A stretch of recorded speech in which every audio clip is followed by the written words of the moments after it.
আসসালামু আলাইকুম প্রিয় শিক্ষার্থীরা, আশা করি ভালো আছো সবাই। আজকে একটু ভিন্নভাবে শুরু করব। সেটা হচ্ছে, সবসময় তো তোমাদেরকে আমি অধ্যায় ভিত্তিক পড়াই। একটি অধ্যায় চলে আসে, অধ্যায় সম্পর্কে আলোচনা করি, কিন্তু আজকে একটু ভিন্নভাবে শুরু করব। সেটা হচ্ছে, তোমাদেরকে কিছু দিক নির্দেশনামূলক কথা আজ আমি বলে নেব আগে, তারপরে আমি আমাদের যে অধ্যায় ভিত্তিক পড়া সেখানে যাব। আমরা সবাই জানি বাংলাদেশের বিশ্ব পরিচয় একটি সৃজনশীল প্রশ্ন পদ্ধতিতে পরীক্ষা হয়ে থাকে। তো সৃজনশীল প্রশ্ন পদ্ধতির পরীক্ষায় দুটি অংশ থাকে, একটি হচ্ছে বহু নির্বাচনী অংশ আর একটি হচ্ছে সৃজনশীল অংশ।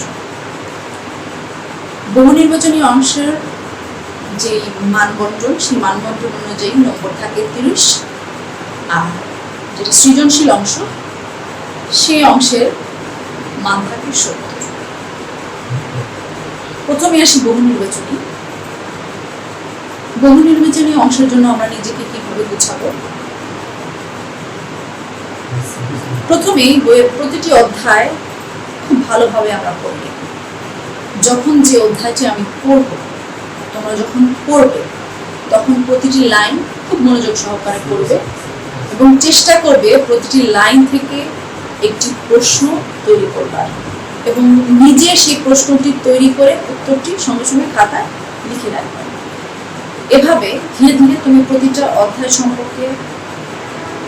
অধ্যায় থেকে যদি তুমি এভাবে রেডি করতে পারো, তাহলে তোমার 30 নম্বরের জন্য তুমি নিজেকে গুছিয়ে ফেলতে পারবে।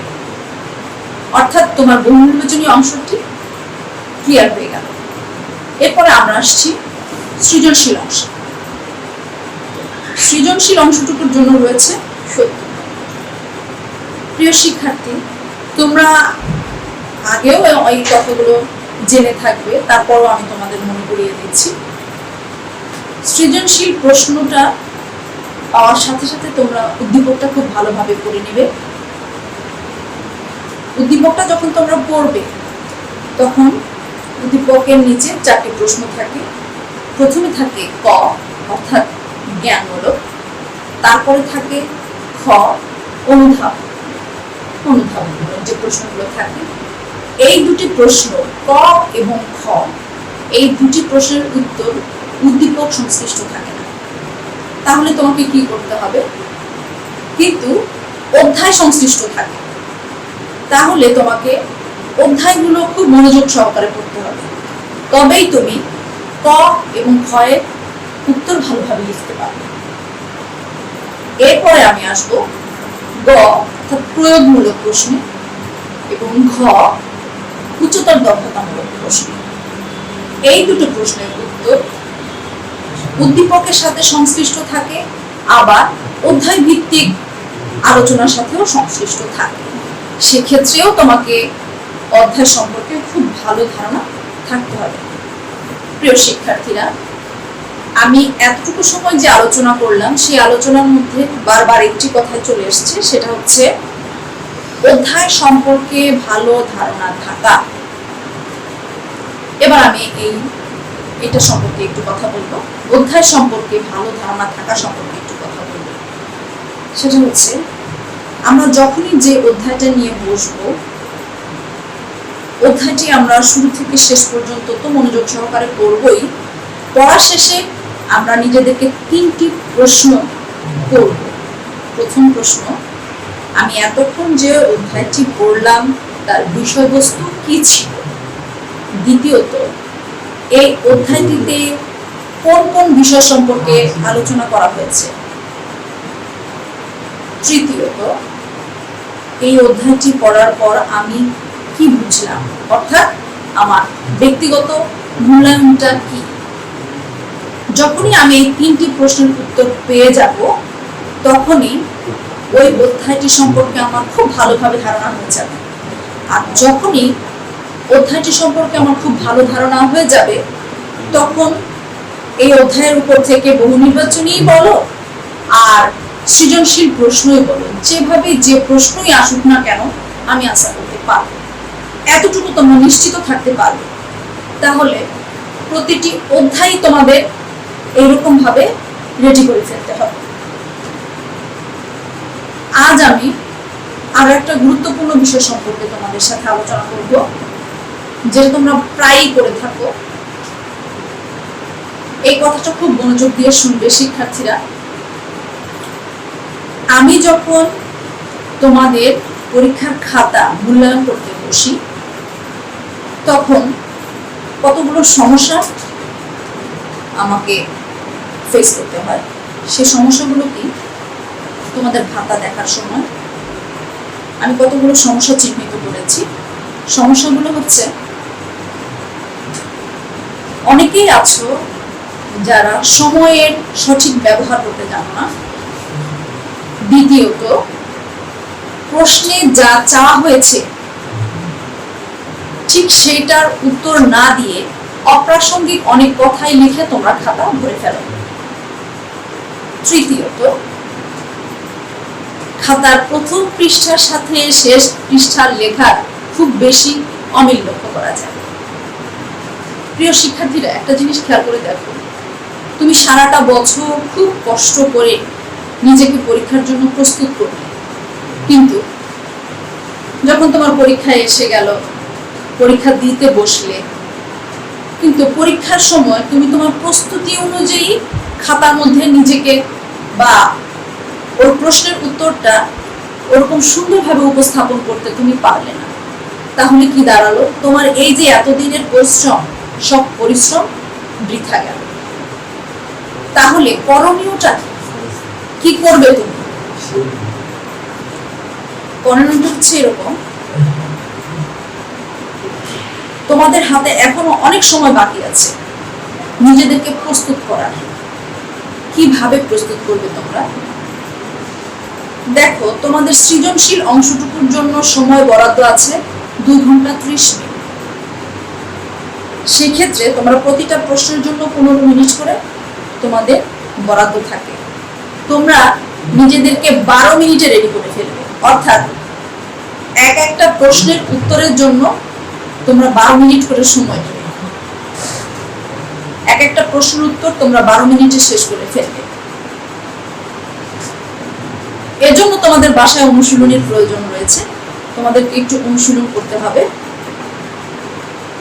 আর প্রশ্নটা যখন তোমরা পেয়ে যাবে, তখন প্রশ্নটা ভালোভাবে পড়বে। কি চাওয়া হয়েছে প্রশ্নে, কতটুকু চাওয়া হয়েছে, ঠিক ততটুকুর উত্তরই তুমি দিবে। অপ্রাসঙ্গিক কথা লিখবে না। প্রশ্নের উত্তরে যখন অপ্রাসঙ্গিক কথা লেখা থাকে, যিনি খাতা দেখেন তিনি অস্বস্তি ফিল করেন। এই তার অস্বস্তি অনুভব করার কারণে বুঝতেই পারছো তোমাদের যে খাতা, সেখানে তুলনামূলক নম্বর কমে আসবে। আবার প্রথম পাতার সাথে শেষ পাতার লেখার যে অমিল লক্ষ্য করা যায়, সেটাও আমি বলছি। এক্ষেত্রে তোমরা কি করবে? আমি পরীক্ষার হলে দেখেছি অনেকেই পরীক্ষায় যখন শুরু হয় ঢিলা ঢালা ভাবে আস্তে আস্তে লেখা শুরু করে, এবং যখন তাদের সময়টা শেষ পর্যায়ে চলে আসে, তখন তারা খুব তাড়াহুড়ো করে শেষ করতে চায়, তখন তাদের হাতে লেখা নষ্ট হয়ে যায়। সেক্ষেত্রে কি করবে? তোমরা শুরু থেকেই সচেতনতা অবলম্বন করবে। শুরু থেকেই তোমরা এমন এক ধরনের এমন লেখার মান এমনভাবে করবে যেটা তুমি শেষ পর্যন্ত কন্টিনিউ করতে পারবে। অর্থাৎ সচেতনভাবে, সময় সচেতন থাকতে হবে, হাতের লেখা সম্পর্কে সচেতন থাকতে হবে, এবং টু দ্য পয়েন্টে তোমাকে অ্যান্সার করতে হবে। তবে খাতার প্রথম পৃষ্ঠার সাথে শেষ পৃষ্ঠার মিল থাকবে, অতটা অমিল লক্ষ্য করা যাবে না। শিক্ষার্থীরা, যদি তুমি সঠিক সময় তোমার প্রশ্নের উত্তর শেষ করতে পারো, যা চাওয়া হয়েছে সেটুকু আনসার করতে পারো, এবং লেখার ধারাবাহিকতা বজায় থাকে, তাহলে যিনি তোমার খাতা দেখবেন তিনি স্বস্তি ফিল করবেন, এবং আশা করি তোমাদের খাতায় তোমরা কাঙ্ক্ষিত ফলাফল লাভ করতে পারবে। তো আমি যে কলা কৌশলগুলো তোমাদের সাথে এখন আলোচনা করলাম, সেগুলো তোমরা অবশ্যই বাসায় অনুশীলন করবে, এবং এটা তোমরা অনুসরণ করবে বাসায়। আমি যেভাবে তোমাদেরকে দিক নির্দেশনা দিলাম সেভাবে তোমরা কাজ করো। এইবার আজকে আমি তোমাদেরকে অধ্যায় 9 সম্পর্কে কিছু বলবো, আলোচনা করব। তো আমার 9 অধ্যায়ের যে বিষয়বস্তু, সেই অধ্যায়ের নামটা হচ্ছে বাংলাদেশের জনসংখ্যা ও উন্নয়ন। দেখো শিক্ষার্থীরা, জনসংখ্যা এবং উন্নয়ন এই দুটি ধারণা একটি আরেকটির সাথে ওতপ্রোতভাবে জড়িত। একটি দেশের উন্নয়ন জনসংখ্যার, ওই দেশের যে জনসংখ্যা তার মাথাপিছু আয়ের উপর নির্ভর করে। একটি উন্নয়নশীল দেশ এবং একটি উন্নত দেশের জনসংখ্যা এবং সেই দেশের জনগণগুলোর মাথাপিছু আয় তুলনা করলেই আমরা সেটা বুঝতে পারি। এক্ষেত্রে উদাহরণস্বরূপ আমি দুটি দেশের কথা বলবো এই মুহূর্তে। একটি হচ্ছে যুক্তরাষ্ট্র এবং অপরটি হচ্ছে বাংলাদেশ। প্রথমে যুক্তরাষ্ট্রের কথায় আসা যায়। যুক্তরাষ্ট্রের প্রতি বর্গ কিলোমিটারে মাত্র 35 জন লোক বাস করে এবং তাদের বলতে প্রত্যেকটি জনগণের মাথাপিছু আয় হচ্ছে 58,030 মার্কিন ডলার। পক্ষান্তরে বাংলাদেশের প্রতি বর্গ কিলোমিটারে 1252 জন লোক বাস করে এবং তাদের মাথাপিছু আয় হচ্ছে 1610 মার্কিন ডলার। শিক্ষার্থীরা, একটি দেশের উন্নয়ন নির্ভর করে সেই দেশের অর্থনৈতিক পরিকল্পনা এবং জনসংখ্যা নীতির প্রয়োগের উপর, কার্যকর প্রয়োগের উপর। তাহলে আমাদের আজকের বিষয় যেহেতু বাংলাদেশের জনসংখ্যা এবং উন্নয়ন, তাহলে আমরা আগে জনসংখ্যা নীতি সম্পর্কে ধারণা লাভ করব। সেক্ষেত্রে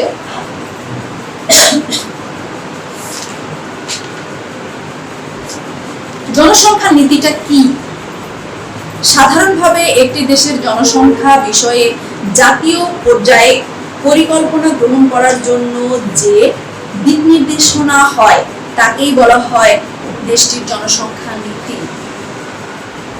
এর কিছু মূল লক্ষ্য বা উদ্দেশ্য রয়েছে। সেগুলো হলো: 1. দেশের সব মানুষের কাছে প্রয়োজনীয় স্বাস্থ্য ও পরিবার কল্যাণ সেবা পৌঁছে দেয়া।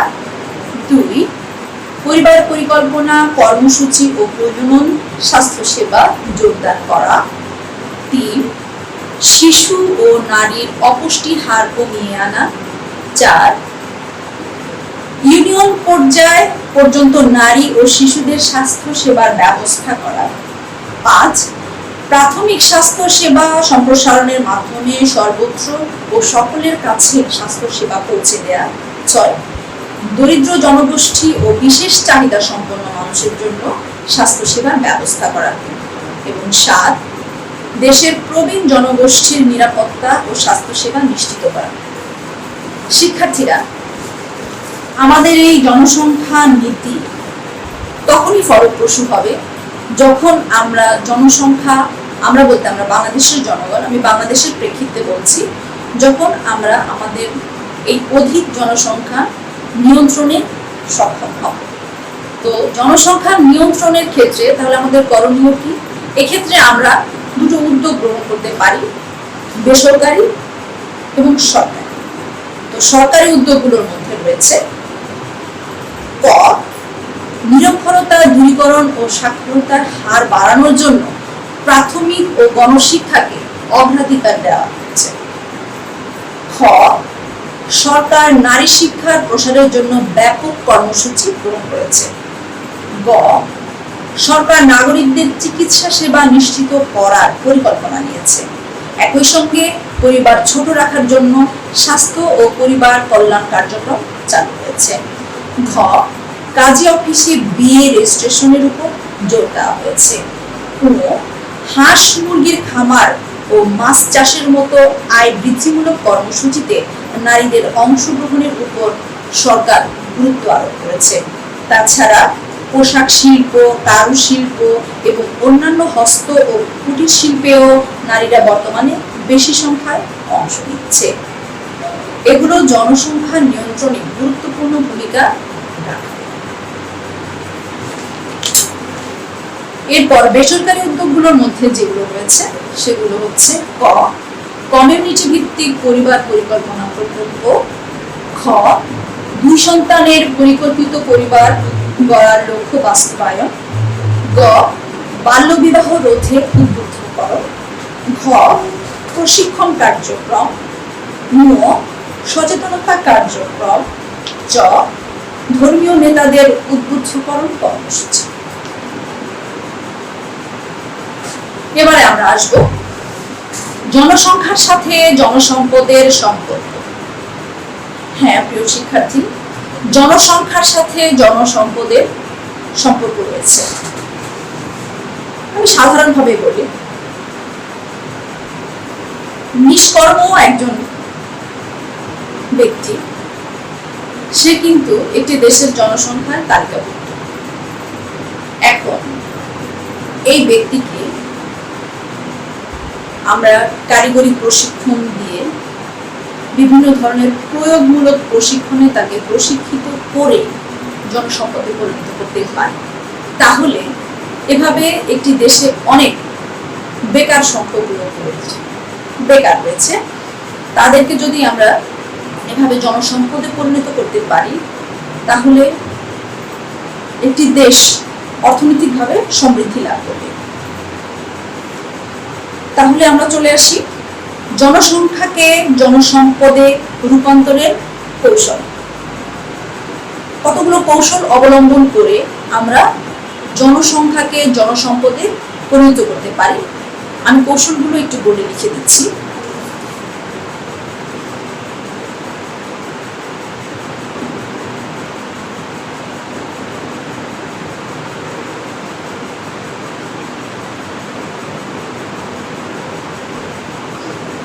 কর্মমুখী প্রসার এবং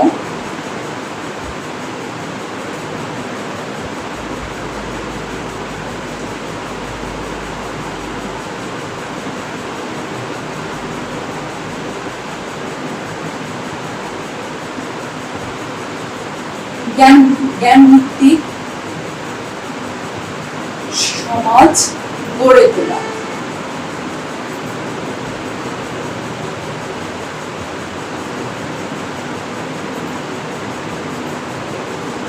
দক্ষতা বৃদ্ধি,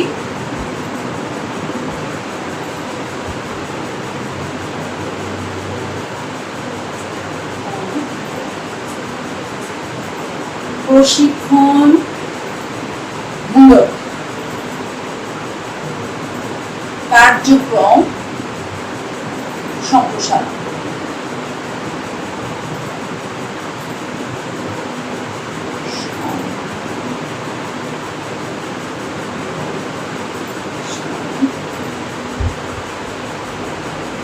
প্রযুক্তি ও কারিগরি শিক্ষার প্রসার। প্রযুক্তি ও কারিগরি শিক্ষার প্রসার।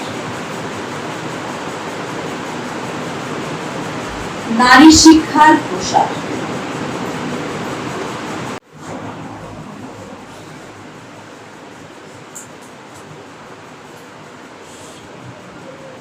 স্বাস্থ্য ও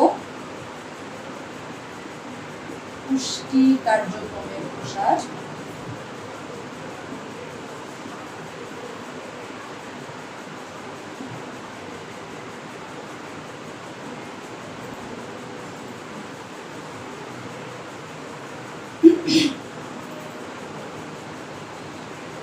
কৃষিভিত্তিক শিক্ষা,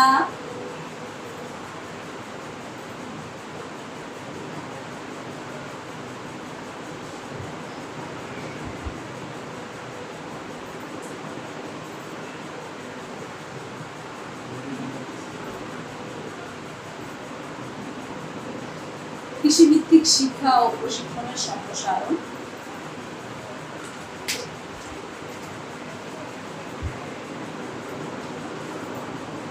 কর্মসংস্থানের জন্য কৃষির আধুনিকীকরণ।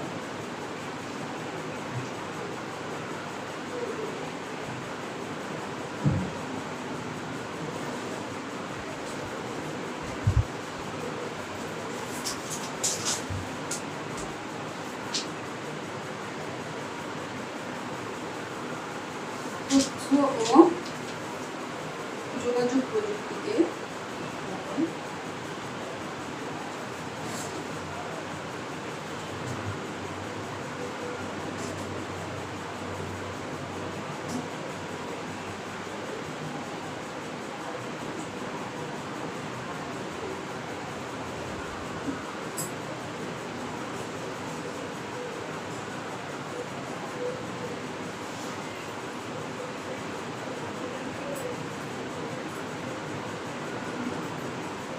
প্রিয় শিক্ষার্থীরা, এখানে আমি কতগুলো কৌশল লিখেছি, এগুলো ছাড়াও আরো অনেক কৌশল রয়েছে, তো আমি এগুলো একটু সংক্ষেপে আলোচনা করি। কর্মমুখী শিক্ষার প্রয়াস, কর্মমুখী শিক্ষার প্রসার এবং জ্ঞান ভিত্তিক সমাজ গড়ে তোলা। কর্মমুখী শিক্ষার প্রসার এবং জ্ঞান ভিত্তিক সমাজ গড়ে তোলা। জনসংখ্যাকে জনসম্পদে পরিণত করার ব্যাপারে এই যে কর্মমুখী শিক্ষার প্রসার, এটা বেশ জনপ্রিয়তা লাভ করেছে। এই কর্মমুখী শিক্ষার প্রসারের মাধ্যমে আমরা খুব সহজেই জনসংখ্যাকে জনসম্পদে পরিণত করতে পারি। দ্বিতীয়ত রয়েছে দক্ষতা বৃদ্ধি ও প্রশিক্ষণমূলক কার্যক্রম সম্প্রসারণ। কারিগরি শিক্ষা বা প্রশিক্ষণমূলক কার্যক্রম এর সম্প্রসারণ আমরা ঘটাবো। সম্প্রসারণ ঘটানোর মাধ্যমেই জনসংখ্যাকে জনসম্পদে পরিণত করা যেতে পারে। বেকার জনগোষ্ঠীকে আমরা জনসম্পদে পরিণত করতে পারি। বেকার জনগোষ্ঠী প্রশিক্ষণমূলক কার্যক্রমে অংশগ্রহণ করে নিজেদেরকে জনসম্পদে পরিণত করতে পারে। তৃতীয়ত প্রযুক্তি ও কারিগরি শিক্ষার প্রসার। চতুর্থত নারী শিক্ষার প্রসার। নারী শিক্ষার প্রসারের ফলে, প্রিয় শিক্ষার্থীরা, আমি একটু বলে নিই, যেহেতু আমাদের বাংলাদেশের জনসংখ্যার 50% নারী এবং 50% পুরুষ, তাহলে দেশের অর্থনীতির প্রায় অর্ধেকাংশই নারীর উপর নির্ভর করে। সেক্ষেত্রে আমরা যদি নারী শিক্ষার প্রসার ঘটাই, তাহলে অবশ্যই আমরা অর্থনৈতিকভাবে সমৃদ্ধি লাভ করতে পারব। স্বাস্থ্য ও পুষ্টি কার্যক্রমের প্রসার। কৃষিভিত্তিক শিক্ষা ও প্রশিক্ষণের সম্প্রসারণ। যেহেতু বাংলাদেশ একটি কৃষি প্রধান দেশ, সেহেতু কৃষিভিত্তিক শিক্ষা এবং প্রশিক্ষণের সম্প্রসারণ আমাদের ঘটাতে হবে, তবেই আমরা জনসংখ্যাকে জনসম্পদে পরিণত করতে পারব। কর্মসংস্থানের জন্য কৃষির আধুনিকীকরণ। কৃষির আধুনিকীকরণ করতে হবে। আমরা সনাতন পদ্ধতিতে আর বসে থাকলে আমাদের অর্থনৈতিক উন্নয়ন ওভাবে সম্ভব নয়। কৃষির আধুনিকীকরণ করতে হবে, এতে করে অনেক বেকার গোষ্ঠীর কর্মসংস্থানের সুযোগ তৈরি হবে। তথ্য ও যোগাযোগ প্রযুক্তিকে অগ্রাধিকার প্রদান করতে হবে। এই কথা অনস্বীকার্য, একটি দেশকে এগিয়ে নিয়ে যাওয়ার ক্ষেত্রে তথ্য ও যোগাযোগ প্রযুক্তির কোনো বিকল্প নেই। শিক্ষার্থীরা, আমি আজকের ক্লাসে শুরুতেই তোমাদের একটি কথা বলেছিলাম, কতগুলো দিক নির্দেশনামূলক কথা বলেছিলাম। তার মধ্যে কথাগুলো ছিল এরকম যে আমরা যখন যে অধ্যায়টি পড়ব তখন নিজেরা চিন্তা করব যে অধ্যায়টির বিষয়বস্তু কি ছিল। আমি একটু তোমাদেরকে সেটা দেখিয়ে দিচ্ছি হাতে কলমে। আজকে আমার অধ্যায়ের বিষয়বস্তু ছিল বাংলাদেশের জনসংখ্যা ও উন্নয়ন। আর সেই অধ্যায়ে কি কি বিষয় সম্পর্কে আলোচনা করা হয়েছে। আজকে আমার এই অধ্যায়ে, আমি যে অধ্যায় তোমাদেরকে পড়ালাম, সেই অধ্যায়ে আলোচনা করা হয়েছে বাংলাদেশের জনসংখ্যা নীতি কি, জনসংখ্যা নিয়ন্ত্রণে সরকারি এবং বেসরকারি উদ্যোগগুলো কি কি? জনসংখ্যার সাথে জনসম্পদের সম্পর্ক কি? এবং সর্বশেষ সেটা হচ্ছে জনসংখ্যাকে কি করে জনসম্পদে রূপান্তর করা যায়। শিক্ষার্থীরা, তোমাদেরকে আমি যেভাবে দিক নির্দেশনাগুলো দিয়েছি সেভাবে সেই দিক নির্দেশনাগুলো তোমরা অনুসরণ করবে। আশা করি তোমরা লাভবান হবে, তোমরা তোমাদের কাঙ্ক্ষিত লক্ষ্যে পৌঁছাবে। এ পর্যায়ে তোমাদের বাড়ির কাছে লিখে দিচ্ছি, তোমরা একটু তুলে নাও।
শিক্ষার্থীরা,